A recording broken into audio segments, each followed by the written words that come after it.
Bienvenue sur News France 2026. Aujourd'hui, nous allons aborder une importante crise politique à Paris, le budget national et le rôle du Sénat. Pilier indispensable de la coalition au pouvoir, le Sénat est soudainement relégué au second plan, devenant même un bouc émissaire commode face à un échec budgétaire annoncé. Analysons ce sujet plus en détail avec News France 2026.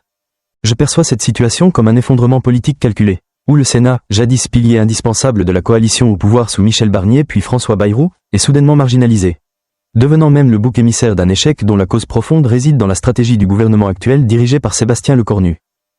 Tout d'abord, je pense que la façon dont le gouvernement présente le Sénat est injuste et politiquement motivée. Lorsque le Premier ministre a reconnu l'impossibilité d'un compromis avant le 31 décembre et a fait allusion aux sénateurs de droite et à leur majorité stable, il a choisi la facilité, se contenter de pointer du doigt sans examiner sa propre stratégie.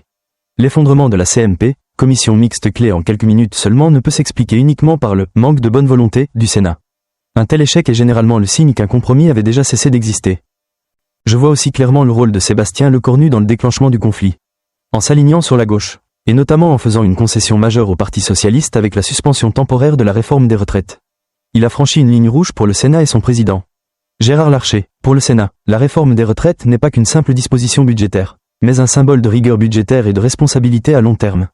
Percevoir cette concession comme une capitulation montre qu'ils se sont sentis trahis, et pas seulement victimes de désaccords techniques. La position intransigeante du Sénat contre les impôts n'est pas, à mon avis, l'extrémisme irrationnel décrit par Matignon. Il s'agit d'une position cohérente, démontrée tout au long de la révision budgétaire d'automne. Leur rejet de nombreux compromis conclus au Parlement reflète un choix politique clair, privilégier la stabilité budgétaire et ne pas rechercher de concessions à court terme pour sauver leur fragile majorité à la Chambre basse. Je relève en particulier le fait que les sénateurs espéraient encore, jusqu'au dernier moment, que Sébastien Lecornu déclencherait l'article 49.3 de manière conservatrice. Cela montre que le Sénat ne souhaitait pas le blocage du budget, mais espérait plutôt que le gouvernement choisirait un outil institutionnel familier pour sortir de l'impasse.